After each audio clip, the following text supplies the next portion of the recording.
Ibuku, haluan hidupku. Matahari sudah menghilang 2 jam yang lalu. Ibu membopongku ke amben pelupuh bambu yang dilapisi tikar pandan. Diletakkannya kepalaku di atas bantal bersarung kain baju putih yang sudah kecoklatan karena usia. Diselimutinya aku dengan kain jarit sidomukti coklat yang sudah usang. Lampu teplok remang-remang menerangi bilik nyaman. Bambu berukuran 2x3 meter persegi.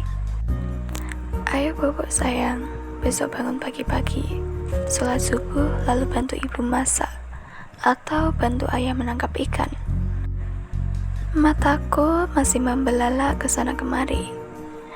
Ayo pejamkan mata, kata ibu sambil mengelus-elus kepalaku. Tapi aku rasanya belum mengantuk. Aku masih penasaran dengan pekerjaan ayah. Kalau nangkap ikan di mana, Bu? Tanya aku. Ya, di danau. Danau itu apa, Bu? Seperti kolam, tapi sangat luas dan banyak ikannya. Yang buat danau siapa, Bu? Tanyaku penasaran. Menurut cerita dari kakek nenek, zaman dulu sekali, ada seorang petani yang sangat rajin bekerja. Ia hidup sebatang kara. Setiap hari ia bekerja menggarap ladang dan mencari ikan dengan tidak mengenal lelah. Pada suatu hari, petani tersebut pergi ke sungai di dekat tempat tinggalnya. Ia bermaksud memancing ikan untuk lauk.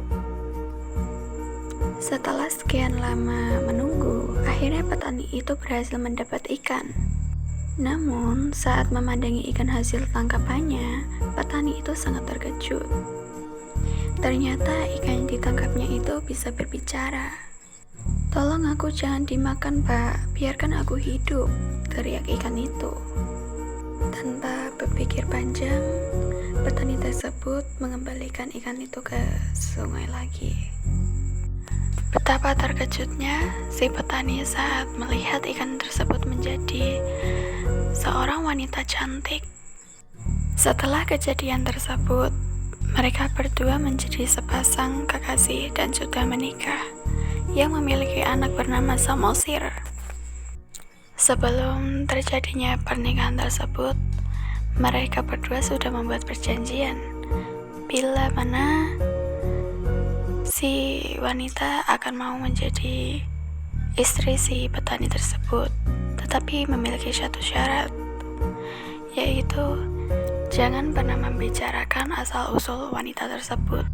Setelah beberapa bulan kemudian, bertahun-tahun kemudian, Samosir disuruh ibunya untuk mengantar makanan ke ayahnya yang sedang bekerja. Pada saat mengantar makanan, Samosir merasa lapar.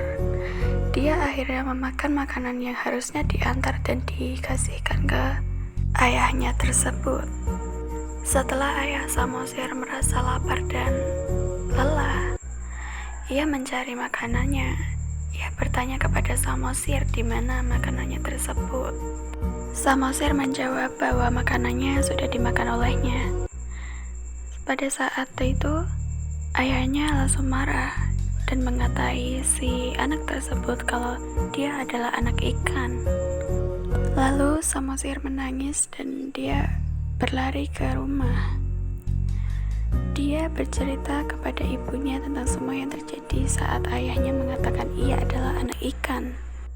Ibunya yang terkejut dan kecewa, akhirnya ia pun pergi meninggalkan petani tersebut bersama anaknya.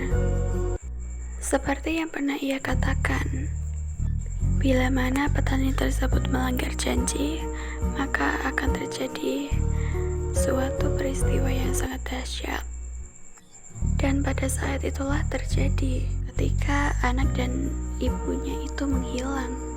Setiap pijakan kaki tersebut akan menyemburkan air yang sangat deras beserta hujan dan petir yang menjadikan tempat tersebut sebagai danau.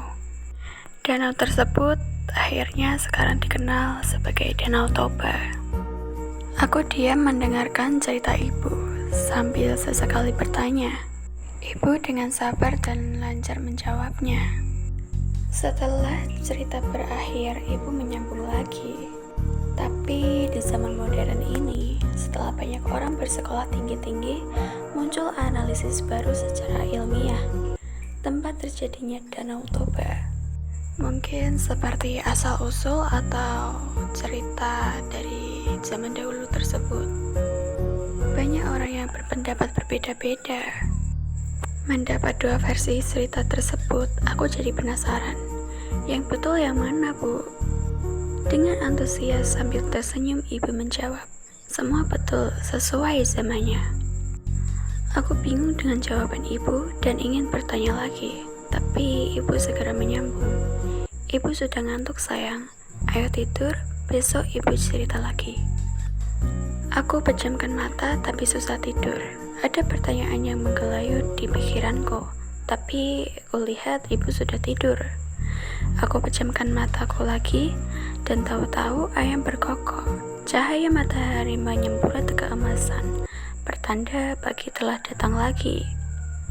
Hingga kini kekagumanku pada ibu tak pernah pudar. Betapa beliau yang hanya lulusan SD ternyata luar biasa. Kesabarannya, kecerdasannya sangat mengagumkan. Pada hari ini malam menjelang pelantikanku sebagai profesor guru besar atau geologi, aku tulis di buku harianku, Ibu, terima kasih yang tak terhingga atas kasih sayang, pengorbanan, dan pembelajaran dari ibu yang tak terukur nilainya. Ibu, besok pagi akan kupeluk dan kupopong engkau di punggung kehormatan pengukuhanku sebagai guru besar. Sekian cerita dari saya. Terima kasih.